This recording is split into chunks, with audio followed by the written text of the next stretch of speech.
Long ago, in the northern reaches of Middle-earth, a kingdom of men once stood proud, a beacon of strength and hope in a world of looming shadows. But that kingdom is no more. Now, only whispers remain, carried by the wind through the ancient forests and crumbling ruins of Eriador. Yet in those whispers a story unfolds, a story of resilience, secrecy, and quiet heroism. For in the wilds of the north, a remnant of that once great kingdom endures, their legacy hidden from the eyes of men.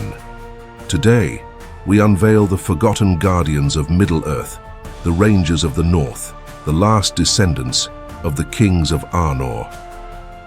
In the time before the rise of Gondor and Rohan, before the days of hobbits and quiet Shire life, there was Arnor, a mighty kingdom of men in the north of Middle-earth, born of the Númenóreans, the men of the West. But Arnor was not destined for an age of peace. Over centuries, it was fractured by civil strife and ultimately brought low by the relentless assaults of the Witch King of Angmar. By the late Third Age, the kingdom was no more than a memory, a land of broken stone and silent ruins, with only a few knowing its true history. And yet, Arnor's bloodline did not vanish. The heirs of Isildur, the same line of kings that ruled over Gondor, lived on, but not as monarchs. With the fall of Arthedain, the last stronghold of Arnor in 1974 of the Third Age, the survivors of the royal house took to the wilds, abandoning their crowns and palaces.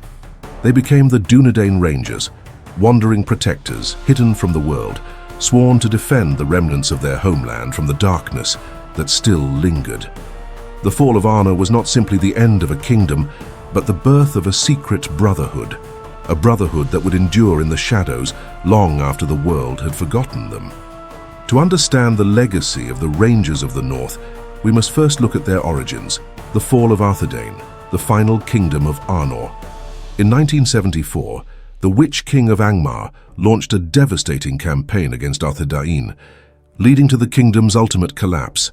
The city of Fornost fell, its people scattered, and the king, Arvedui, fled north to the icy wastes of Forochel, where he perished. From the ashes of this defeat, the remaining Dúnedain gathered around Aranoth, the son of Arvedui. Aranoth, with no kingdom left to rule, became the first chieftain of the Dúnedain, a title passed down through the generations rather than that of a king. His people would live in small, secretive settlements scattered throughout Eriador, never reclaiming the lands they once ruled. But they did not fade into obscurity. Instead, they became the Rangers, defenders of the free peoples of Middle-earth, though few ever knew their true heritage. The Rangers of the North were not like ordinary men. They were of noble blood, descendants of Númenor, and they carried with them the wisdom and grace of their forefathers. Taller and more regal than most men, they possessed a mysterious air, able to see farther and hear keener than their counterparts. But more than their physical traits, it was their unyielding sense of duty that set them apart. For centuries, the Rangers of the North lived in the wild, guarding the lands of Eriador from the unseen threats that crept in the shadows, wolves, orcs, and worse. They wandered unseen, protecting the innocent, even as those very people feared them or scorned them as mysterious wanderers. Few knew that these Rangers were the last remnants of the kings of old. One of the few who knew their true legacy was Elrond of Rivendell.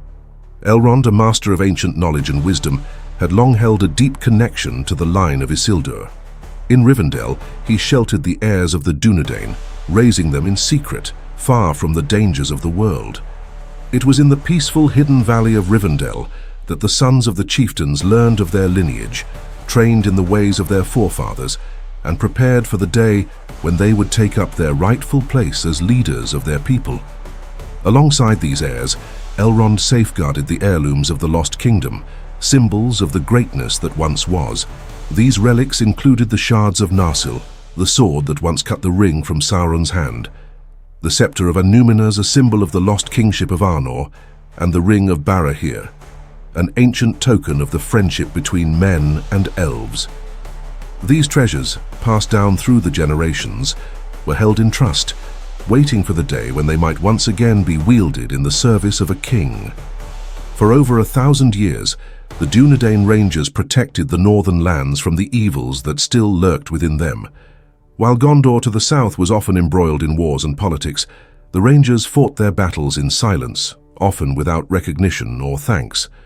Their deeds were rarely sung in song, their victories unknown to the people they protected. And yet without their tireless efforts, the North would have fallen to ruin long before the War of the Ring ever began. During the Watchful Peace, a period when Sauron's presence was diminished, the Rangers fought against smaller threats, bands of orcs, marauding wolves, and other foul creatures.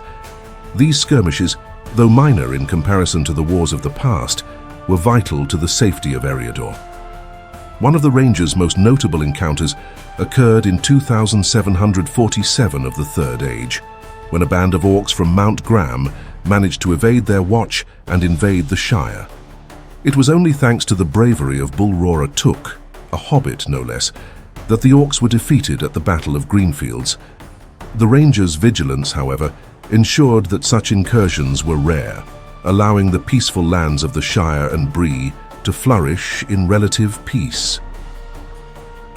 But the peace of the North was fragile. In the harsh winters of the late Third Age, the Rangers faced new challenges.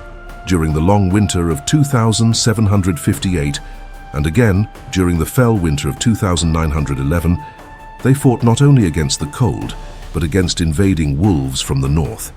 These winters were devastating, causing widespread famine and suffering.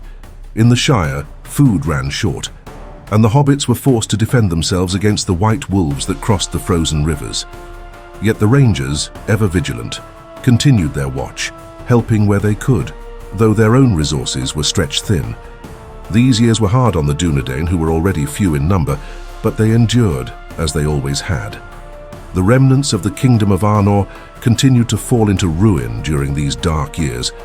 In 2912, the great town of Tharbad, once a bustling hub of trade along the Greyflood River, was devastated by floods in the wake of the fell winter. Its great bridge, once a symbol of Arnor's power, was washed away, leaving only ruins behind. The town was abandoned, its people scattered. Like the cities of Annúminas and Fornost before it, Tharbad became another lost relic of a kingdom that was no more. Though their numbers dwindled and their lands grew more desolate, the Dúnedain were not without allies. Throughout the Third Age, the Rangers often aided Gandalf the Grey in his travels. The wizard, ever watchful of the shadow growing in the east, relied on the Rangers for news and protection.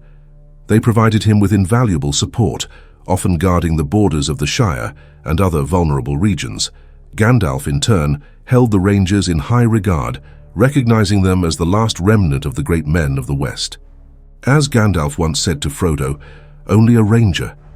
My dear Frodo, that is just what the Rangers are, the last remnant in the north of the great people, the men of the West.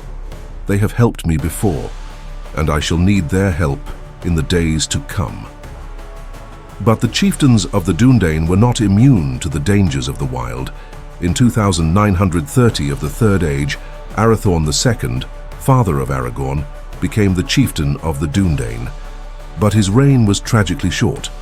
While hunting orcs alongside Elrond's sons, Elladan and Elrohir, Arathorn was killed, struck by an orc's arrow. His son, Aragorn, just a young child at the time, was taken by his mother, Gilraen, to Rivendell, where he would be raised in safety, far from the dangers that claimed his father's life.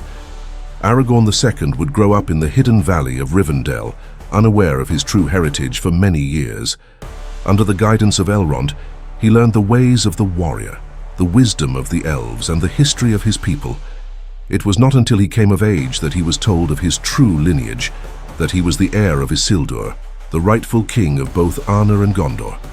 Upon learning this, Aragorn took up the mantle of chieftain of the Dúnedain, the 16th and final leader of his people. From that moment on, he wandered the wilds, leading the Rangers in their silent war against the growing darkness. To the people of Bree and the Shire, the Rangers were a mysterious and often unsettling presence. Few knew their true purpose, and many regarded them with suspicion or fear. But the Rangers remained vigilant, protecting the lands from threats that most of the inhabitants of Eriador were blissfully unaware of. As Aragorn himself would later say, Travelers scowl at us, and countrymen give us scornful names. Strider, I am to one fat man, who lives within a day's march of foes that would freeze his heart, or lay his little town in ruin if he were not guarded ceaselessly. Yet we would not have it otherwise. If simple folk are free from care and fear, simple they will be, and we must be secret to keep them so. But as the War of the Ring approached, the Rangers' secrecy could no longer be maintained. In the year 3019, a group of Rangers known as the Grey Company, led by Halbarad, rode forth to aid Aragorn in his greatest hour of need. They were few in number, just 30 strong, but their courage was unwavering. They met Aragorn at Dol Baran, and together they rode the paths of the dead, a journey that would see them emerge as heroes in the Battle of Pelennor Fields. Though Halbarad would fall in that battle, his sacrifice and the courage of the Grey Company were instrumental in the final victory over Sauron. With Sauron's defeat and the crowning of Aragorn as King Elessar, the long dream of the Dúnedain was finally realized. The kingdom of Arnor was restored, and Aragorn ruled not only Gondor, but the north as well. Under his reign, the lands of Eriador flourished once more. The ancient cities of Annúminas and Fornost were rebuilt, the great roads were restored, and the people of the north finally knew peace. The Rangers of the north, no longer a scattered and secretive people, could now take their rightful place in the light, their long watch finally over. The tale of the Rangers of the North is one of quiet heroism, of sacrifice, made not for glory or recognition, but for the love of their people and their land. For over 1,000 years they watched over Eriador, protecting it from threats both seen and unseen. And though they were often forgotten or misunderstood, their legacy lives on in the peace they fought so hard to protect. So, as we walk the quiet paths of the Shire, or gaze upon the ancient ruins of Eriador, let us remember the Rangers, the hidden guardians of Middle-earth, whose deeds, though seldom sung, are written in the very fabric of this world. Thank you for joining us on this journey through the hidden legacy of the Rangers of the North. If you enjoyed this exploration into the world of Middle-earth, don't forget to like, share, and subscribe. Leave a comment below on your favorite hidden character from Tolkien's lore, and hit the bell icon to stay updated on all our future tales. This is the realm of tales where every story has a legend waiting to be told.